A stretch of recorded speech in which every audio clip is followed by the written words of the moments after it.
నాయకుడి దగ్గరికి. గత ప్రభుత్వం ఓట్లేసి గెలిపించిన ప్రజల్ని భయపెట్టి పోలీసులు కేసులు పెట్టి ఫోన్ ట్యాపింగులు చేసి ఎవరు ఏం మాట్లాడుకుంటారో ఎవరింట్లో భార్య భర్తలు మాట్లాడుకున్నా వినాలన్న దుర్మార్గమైన ఆలోచన గత ప్రభుత్వం చేసింది. ఆయన మాట్లాడుతుండే కేటీఆర్ కొద్దిమంది విన్నామని. ఏం పనే మంది సంసారాలలో ఏలు పెట్టి చూసే పని మీకు? ఎవడన్నా సిగ్గునోడు అట్లా మాట్లాడతాడా? ఇంటే విన్నాం కొంతమంది ఫోన్లు, ఇంటే ఏమవుతుందట? ఎవడన్నా గిట్లా భర్తగించి ఎవడన్నా మాట్లాడతాడా? ఇంటే ఏమవుతుంది? గదే అవుతుంది. చెర్లపల్లిలో చిప్పకూడి తినాల్సి వస్తుంది. ఇప్పుడు వాళ్ళు చెప్పినట్టు ఇన్న అధికారులు ఈరోజు ఊసలు లెక్క పెడుతున్నారు. ఆయన అంతకంటే ముందే చెప్పినాం, వద్దురాని ఆయన వాళ్ళు దుర్మార్గులు, దోపిడీదారులు, దొంగలు, వాళ్ళ మాటలు విన్నారంటే మీరు జైలుకు పోతారు, మిమ్మల్ని తర్వాత తిరిగి కూడా చూడరని. ఇవాళ కేసులలో ఇరుక్కున్న వాళ్ళని అయ్యో పాపం అని కూడా అంటలేరు. వాళ్ళు చేసినాం ఇట్లనే చేస్తాం. ఎవడు మాట్లాడతాడు? ఊర్లలో ఆవారగాడు మాట్లాడతాడు, తాగుబోతాడు మాట్లాడతాం. గట్లనే చేస్తాం, మేము బజార్లో బట్టలు ఇప్పుకొని తిరుగుతాం. అయితే ఏందని ఊర్లలో అనరు? ఎవడంటాడు? తాగుబోతాడు తిరుగుబోతాడు అంటాడు. గట్ల మేము ఇట్లనే ఉంటాం. ఊర్లో ఎవరైనా పెద్ద మనిషి పిలిచారా ఇది మంచిది కాదురా నాయన పద్ధతి మార్చుకో అంటే మేము ఇట్లనే ఉంటామా? ఏం నువ్వేంది నాకు చెప్పేది? సేమ్ కేటీఆర్ కూడా భర్తగించిన అచ్చో సాంబోతులాగా మాట్లాడుతుండు. దాని ఫలితం దానికి ఉంటుంది.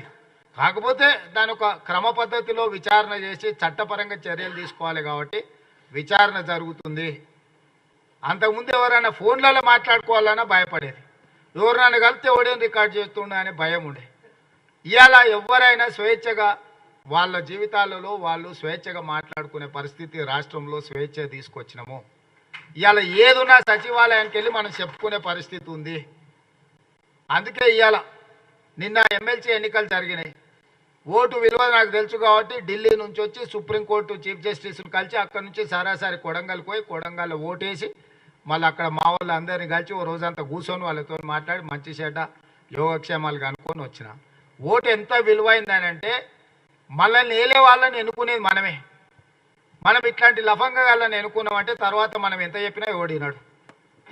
అందుకే ఎమ్మెల్సీ ఎన్నికలలో కూడా మంచి మెజార్టీతో మనము మహబూబ్నగర్లో ఎమ్మెల్సీ మీరు అందరూ మన మీద ఉన్న నమ్మకంతో మన ఎంపీటీసీలు, కౌన్సిలర్లు, కార్పొరేటర్లు మన ప్రభుత్వం వచ్చింది.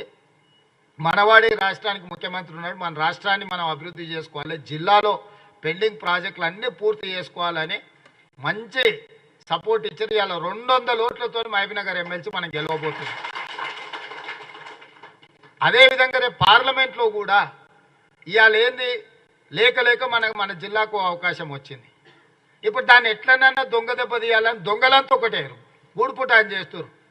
ఎందుకంటే మనల్ని సొంత జిల్లాల రాజకీయంగా బలహీనం చేస్తే దీన్ని చూపించి రాష్ట్రమంతా మనల్ని తిట్టుకుంటూ తిరగొచ్చు అని ఇద్దరు కలిసి కుమ్ముక్కై గద్వాల్లో కూడా మనం గెలిచేటోళ్ళం. దొరసాని వచ్చి మొత్తం తీసి అవతల అల్లుకి వేయించింది. అప్పటి వరకు కొట్లాడేది. అవునా? ఓట్ల కంటే ముందు రోజు వరకు మామ అల్లుడు ఫుల్ పంచాయతీ అన్నారు. కానీ ఓట్ల కాడికి రాగానే దొరసాని వచ్చి మొత్తం తీసుకుపోయి అల్లునికి వేయించింది. లేకపోతే కాంగ్రెస్ కన్ను మూసుకొని గెలిచే సీటు గద్వాల సీటు. ఇప్పుడు కూడా వీళ్ళంతా గూడుపుటాన్ని చేస్తున్నారు. నేను అడిగిన ఎందుకే అట్లా గూడుపుటాన్ని చేస్తున్నారు అంటే, సార్ నిన్ను మహబూబ్నగర్లో దెబ్బతీస్తే మొత్తం రాష్ట్రం అంతా ఈ ప్రభుత్వాన్ని బలహీనం చేసినట్టు అవుతుంది, నీ మీద కుట్ర జరుగుతున్నది సార్ అని కొంతమంది అందులో కూడా మన అభిమానులు ఉంటారు కదా, వెనకంగా అంత కుట్ర జరుగుతున్నది సార్, ఇక మేము బయట వాడలేము, షానీళ్ళ నుంచి కలిసి ఉన్నామని వచ్చి చెప్పిపోతున్నారు. అందుకే మహబూబ్నగర్ జిల్లా ప్రజలకు నా